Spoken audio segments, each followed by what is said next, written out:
If you are a new or inexperienced player, Modified probably does not work the way that you think or hope that it does. It does not mean simply a creature that is changed in some way from its printed base form, as much as we would all love that to be true. No, it is simply counters, equipment, and auras you control. But even more than the technical rules explanation, the practical reality of Modified is that it is almost always a creature with a +1/+1 counter on it. And if you examine cards with the Modified mechanic in this way, you're going to start to see the vision. Cards that incidentally put +1/+1 counters across the board, like Aunt May, or cards that enter and then, after some relatively simple hoop to jump through, put a +1/+1 counter on themselves, like Flying Octobot, make a lot more sense when you're building up to have an SPDR piloted by Penny drop on the board and start drawing a million cards. In Standard and Commander, you're going to have your Nurturing Pixies, your Astrologians Planispheres, creatures that are functionally entering Modified,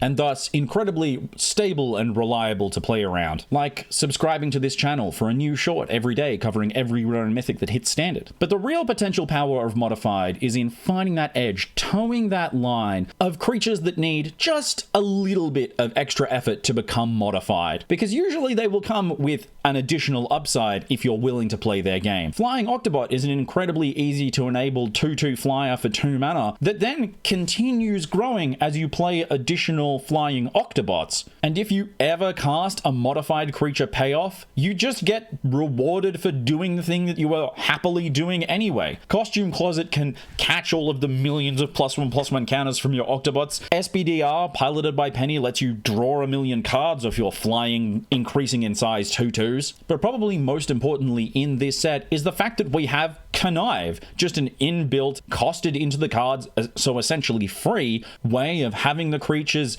come onto the battlefield with a +1/+1 counter, or provide a +1/+1 counter onto themselves later, for the simple cost of drawing and discarding a non-land card. Thank you. Yes, I would love to fix my mana and enable my Modified cards. Unfortunately, I do have to frankly report that Modified doesn't play super well with White's other mechanic, Web Slinging, which involves taking your creatures specifically off the battlefield. But at that point, you can just build a towering Voltron Spider-Man, which is probably a character that actually exists in the comic books.